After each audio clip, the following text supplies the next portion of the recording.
वैसे जरूरी नहीं है, लेकिन वीडियो को लाइक या फिर डिसलाइक करने की कोशिश जरूर किया करें। कहानी की शुरुआत एक किंग को दिखाते हुए होती है। उस किंग को जंगल में से एक बच्चा मिलता है। इस बच्चे का नाम काई होता है और यही इस मूवी का मेन कैरेक्टर है। अब वहाँ के लोगों का मानना था कि इस बच्चे को जंगल के मॉन्स्टर्स ने पाला है, लेकिन किंग उस बच्चे में कोई खास चीज देखते हैं जो कोई और नहीं देख पाता, इसीलिए वो उसे अपने घर ले आते हैं। अब गाँव के लोग उस बच्चे यानी काई को समझते थे कि वो एक कर्स्ड बच्चा है, इसीलिए कोई भी उसे अच्छा नहीं समझता सिवाय एक लड़की की, और वो लड़की होती है किंग की बेटी प्रिंसेस। प्रिंसेस काई को काफी ज्यादा पसंद करती थी। इसके बाद काई देखते ही देखते बड़ा हो जाता है, लेकिन उसके बिहेवियर में अभी तक कोई भी चेंज नहीं आया था। वो स्टार्टिंग से ही सबकी इज्जत किया करता था और हमेशा ही सबके सामने झुक कर रहता था। तभी दिखाया जाता है कि एक जायंट मॉन्स्टर जंगल में कहीं से आ गया है। अब सारे सोल्जर्स उस मॉन्स्टर को पकड़ने के लिए काफी कोशिश करते हैं, लेकिन वो उसे नहीं पकड़ पाते। उल्टा वो जायंट मॉन्स्टर उन पर भारी पड़ रहा था। वो सभी पर अटैक करके उन्हें मारता जा रहा था। अब इसी दौरान हम एक फॉक्स को देखते हैं जिसकी 2 कलर की आईज थी और वो ये सब होता देख रही थी, और वो जायंट मॉन्स्टर किसी के भी कंट्रोल में नहीं आ रहा था। लेकिन इसी बीच काई भी अपने घोड़े पर बैठकर उसका पीछा करने लगता है, और तभी एक सोल्जर यासुनो और वो मॉन्स्टर एक दूसरे के आमने सामने आ जाते हैं। अब वो मॉन्स्टर तेजी से उसकी तरफ भाग कर आ रहा था, और तभी इस मॉन्स्टर को काई देख लेता है और वो समझ आता है कि अगर इसे ना रुका तो ये यासुनो को मार देगा। इसीलिए काई भी तेजी से भागता है उस मॉन्स्टर को रोकने के लिए, और वो जल्दी से अपनी तलवार उठा लेता है और उस तलवार से वो उस मॉन्स्टर के गले पर मारता है, जिससे उस मॉन्स्टर की फौरन मौत हो जाती है। अब इस तरह से काई ने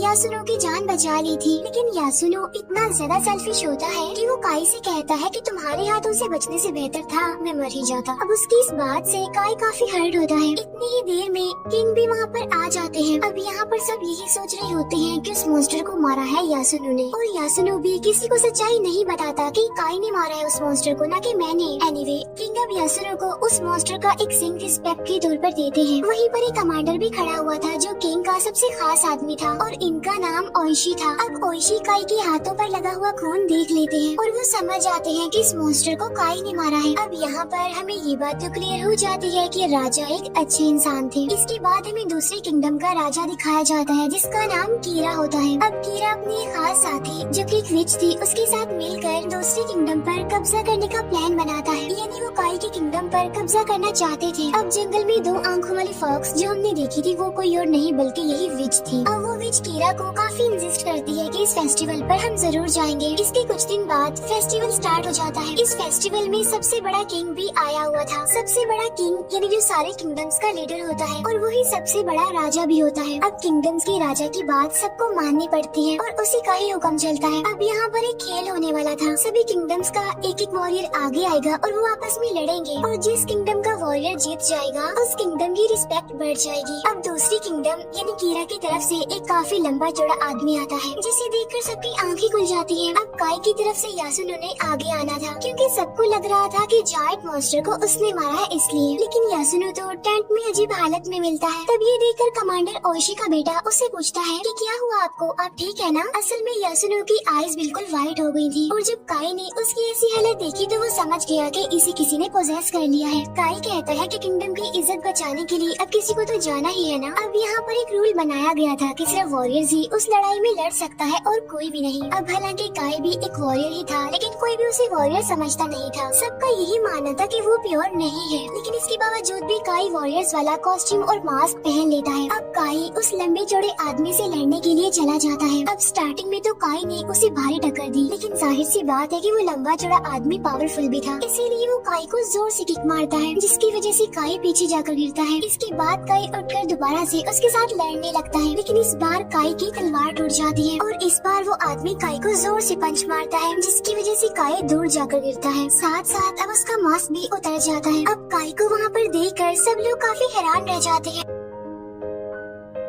अब किंगडम्स का राजा जब ये देखता है कि वो वॉरियर नहीं है तो वो वहाँ पर आता है। वो काई से पूछता है कि तुम वॉरियर नहीं हो तो फिर तुम यहाँ पर क्या कर रहे हो? अब तुम्हें इस बात की सजा मिलेगी, और वो सजा सिर्फ मौत है। अब जैसे ही काई की गर्दन को तलवार से काटा जाने लगा था तो प्रिंसेस उसे बचाने के लिए फौरन भागकर वहाँ पर आ जाती है। अब किंगडम्स के राजा ने उसे मौत की सजा से तो माफ कर दिया था, लेकिन उसने कहा कि सजा फिर भी मिलेगी, और वो ये कि अच्छे से इसकी पिटाई कर दो, इसे मारो पीटो। तब राजा के हुक्म पर काई को बहुत ज्यादा मारा जाता है। इसके बाद इमरात को विच और कीरा को एक साथ देखते हैं। असल में वो प्लान बना रहे थे कि उन्होंने आज रात ही काई के राजा को मार देना है। अब यहाँ पर विच एक प्लान बनाती है और वो किंग के रूम में जाती है। वहाँ जाकर वो किंग को पोजेस कर लेती है। अब जैसे ही किंग पोजेस होते हैं तो वो देखते हैं कि कीरा उनकी बेटी यानी प्रिंसेस से मिसबिहेव कर रहा है। इसीलिए किंग तलवार लेकर नींद में ही कीरा को मारने के लिए चला जाता है। अब जैसे ही किंग कीरा को मारने लगते हैं तो सभी सोल्जर्स आकर उन्हें पकड़ लेते हैं। अब यहाँ पर राजा पूरी तरह से पोजेस्ड थे और जब ओशी भी उनकी आंखों का ये हाल देखते हैं तो वो भी समझ जाते हैं कि राजा को किसी ने पोजेस किया हुआ है और सभी किंगडम्स का राजा भी वहाँ पर आ जाता है। और जब उसे ये बात पता चली कि किंग ने कीरा को मारने की कोशिश की है तो वो किंग को समझाता है कि तुमने बहुत गलत किया है, वो तुम्हारे घर मेहमान था और तुमने सोते हुए उसकी जान लेने की कोशिश की। ये तो बहुत बड़ी गलती है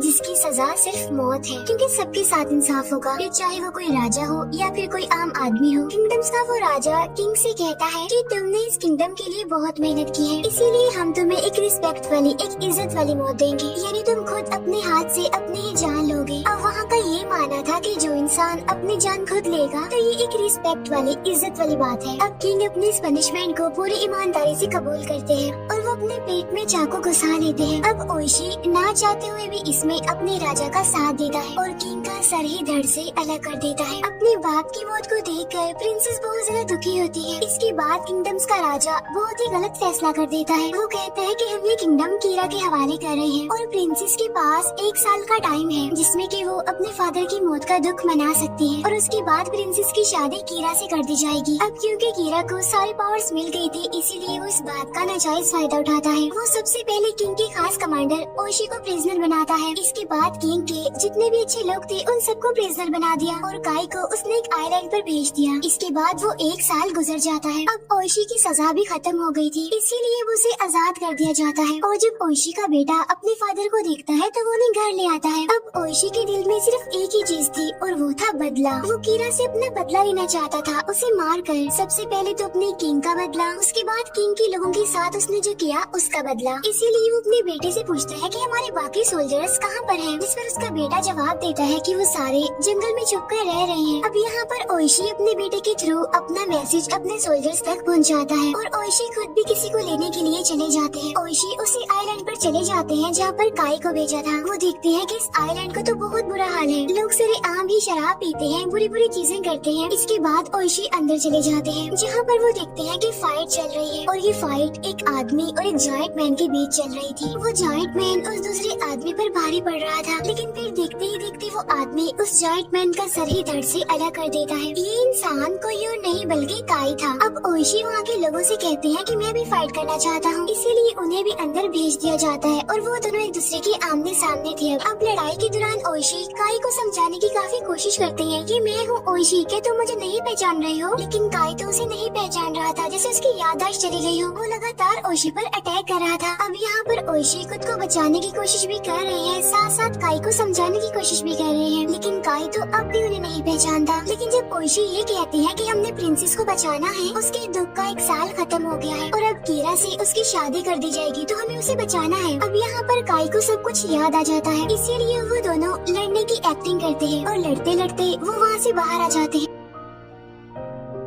उन्हें रोकने के लिए उन पर गोलियां भी चलाई जाती हैं, लेकिन फिर भी वो किसी न किसी तरह बच जाते हैं और जाते जाते वो वहाँ पर आग लगा देते हैं और वहाँ से भाग जाते हैं। अब यहाँ पर उनकी एक छोटी सी आर्मी बन गई थी लेकिन उनके पास वेपन्स नहीं थे। तो यहाँ पर काई कहता है कि जंगल में जो मॉन्स्टर्स रहते हैं हम उनसे जाके वेपन्स लेंगे, क्योंकि मैं जानता हूँ कि वो हमारी हेल्प जरूर करेंगे। असल में मैं वहीं पर ही पला बड़ा हूँ, सब कुछ वहीं से ही सीखा है, लेकिन वो हमें एक ही शर्त पर वेपन्स देंगे। जब हमने उनकी टेस्ट को पास कर दिया तब उनमें से एक पूछता है कि उनका टेस्ट कितना मुश्किल होगा। इस पर काई कहता है कि वो टेस्ट इतना मुश्किल होता है कि उसे पास करना हर किसी के बस की बात नहीं होती। इसके बाद वो लोग जंगल में एंटर करते हैं। ये कोई आम जंगल नहीं था बल्कि भूतों का जंगल था और कब्रों में से सारे सोल्स बाहर आकर इधर उधर फिर रहे थे। इसके बाद ही उन मॉन्स्टर्स की केव तक पहुंच जाते हैं। अब यहाँ पर काई सिर्फ ओशी को ही अपने साथ अंदर लेकर जाता है और बाकी साथियों को वो बाहर ही रुकने के लिए कहता है। फिर थोड़ी अंदर जाकर उसने ओशी को भी वही रुकने के लिए कहा और यहाँ पर वो ओशी को ये भी कहता है कि चाहे कुछ भी हो जाए अपना वेपन मत निकालना। इसके बाद काई वहाँ से और अंदर चला जाता है और ओशी वहीं पर ही रुककर उसका वेट करता है। वहाँ पर जितने भी लोग थे उन्होंने येलो कलर का ड्रेस पहना हुआ था और वो सब झुके हुए थे। इसके बाद बाद काई जब अंदर जाता है तो वहाँ पर मॉन्स्टर जैसा एक इंसान आता है। वो काई को कहता है कि आ गए तुम वापस, मुझे पता था कि तुम जरूर आओगे। जिस पर काई कहता है कि मैं यहाँ पर हथियार लेने आया हूँ। तो वो मॉन्स्टर जैसा इंसान बीच रखी हुई तलवार की तरफ इशारा करके कहता है ले लो हथियार। उधर यासुनो कहता है कि मुझे लग रहा है कि वो लोग काई को ले गए हैं अपने साथ और मुझे इन मॉन्स्टर जैसे इंसानों पर यकीन नहीं है और अगर वो थोड़ी देर के बाद भी वापस ना आए तो हम जाएंगे अंदर। उधर ओइशी भी काई का वेट कर रहा था, लेकिन तभी यासुनो अपने साथियों के साथ वहाँ पर आ जाता है। तब ओइशी उनसे कहता है कि तुम लोग अंदर क्यों आए, मना किया था ना अंदर आने के लिए। अब वहाँ पर जितने भी वो इंसान थे जो झुके हुए थे वो हिलने लगते हैं। तब ये देखकर यासुनो अपनी तलवार निकाल लेता है। अब जैसे ही यासुनो ने तलवार निकाली होती है वैसे ही वो येलो ड्रेस वाले लोग उड़ जाते हैं और उन पर अटैक कर देते हैं। अब वहाँ पर एक आवाज गूंज रही थी जो ओइशी को कह रही थी कि जल्दी करो, अपना हथियार निकालो, अपने साथियों को बचाओ, क्या तुम उन्हें ऐसे ही मरने दोगे। अब ये आवाज सुनकर भी ओइशी अपना हथियार नहीं निकालता।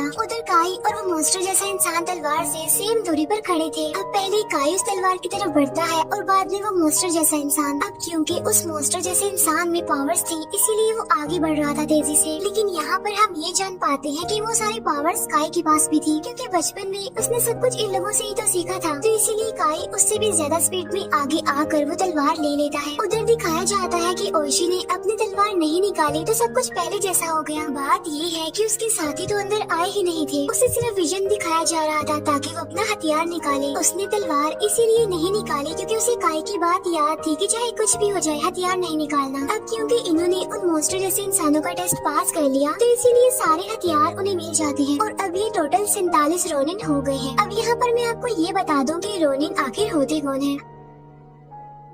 असल में जो वॉरियर्स होते हैं वो अपने किंगडम और अपने राजा के लिए किसी भी सूरत जान देने को तैयार होते हैं और अगर कोई ऐसा काम जो वॉरियर को करने के लिए कहा गया था और उसने वो नहीं किया तो वो रोनिन बन जाता है। अब यहाँ पर उन्हें पता था कि अगर वो बदला लेने गए तो क्या पता वो बचकर वापस ना आए और अगर ये वापस चले भी गए तो किंगडम्स का राजा उन्हें मौत की सजा सुना देगा, क्योंकि अगर कोई उसकी बात के अगेंस्ट जाता है तो वो सजा देने के लिए उसे मौत ही देता है। अब ये 47 रोनिन एक पेपर पर साइन करते हैं ताकि हिस्ट्री में उन्हें हमेशा याद रखा जाए। दूसरी तरफ दिखाया जाता है कि आज प्रिंसेस और कीरा की शादी थी। अब इस शादी को रोकने के लिए रोनिन वहाँ पर पहुँच जाते हैं। अब ये लोग वैसे तो अंदर जा ही नहीं सकते थे इसीलिए वो अपना भेष बदल कर अंदर जाते हैं। वो ट्रेडर वाले बनकर वहाँ पर जाते हैं और फिर आहिस्ता आहिस्ता वो महल की चारों तरफ से अंदर आने लगे। अब ओइशी कॉस्ट्यूम पहनकर स्टेज पर डांस कर रहा था और बाकी सबने भी मास्क लगाया हुआ था। अब क्योंकि वहाँ पर डांस चल रहा था इसी बात का फायदा उठाकर वो 47 रोनिन कीरा के लोगों को मारने लगते हैं। अब ये रोनिन समझदारी का मुजाहिरा करते हुए कीरा के लोगों को मारते हुए आगे बढ़ रहे थे, लेकिन तभी कोई ओइशी को तीर मार देता है और जैसे उसे तीर लगता है उसका मांस हट जाता है। तभी देखकर कीरा के होश उड़ जाते हैं। ऐसा होते ही वहाँ पर हलचल मच जाती है। कीरा और 47 रोनिन के बीच फाइट होने लगती है। वहाँ पर बिल्कुल जंग का माहौल बन गया था। अब हालांकि 47 रोनिन कीरा के बहुत सारे लोगों को मार चुके थे, लेकिन इसके बावजूद भी उनकी लड़ाई जबरदस्त हो रही थी। इसी बीच काई भी प्रिंसेस के पास पहुँच जाता है। उधर ओइशी भी कीरा के पीछे पड़ा हुआ था। जैसे ही काई प्रिंसेस को ये कहता है कि हमें एक होने से कोई नहीं रोक सकता, तो तभी वहाँ पर वो विच आ जाती है और तभी अचानक से वो विच अपने असली रूप में आ जाती है, यानी वो एक ड्रैगन थी और साइज में भी काफी बड़ी थी। अब यहाँ पर काई हिम्मत करके बहादुरी से उसका मुकाबला करने लगता है, लेकिन वो तो हर जगह फैल चुकी थी और मुंह से आग निकाल रही थी।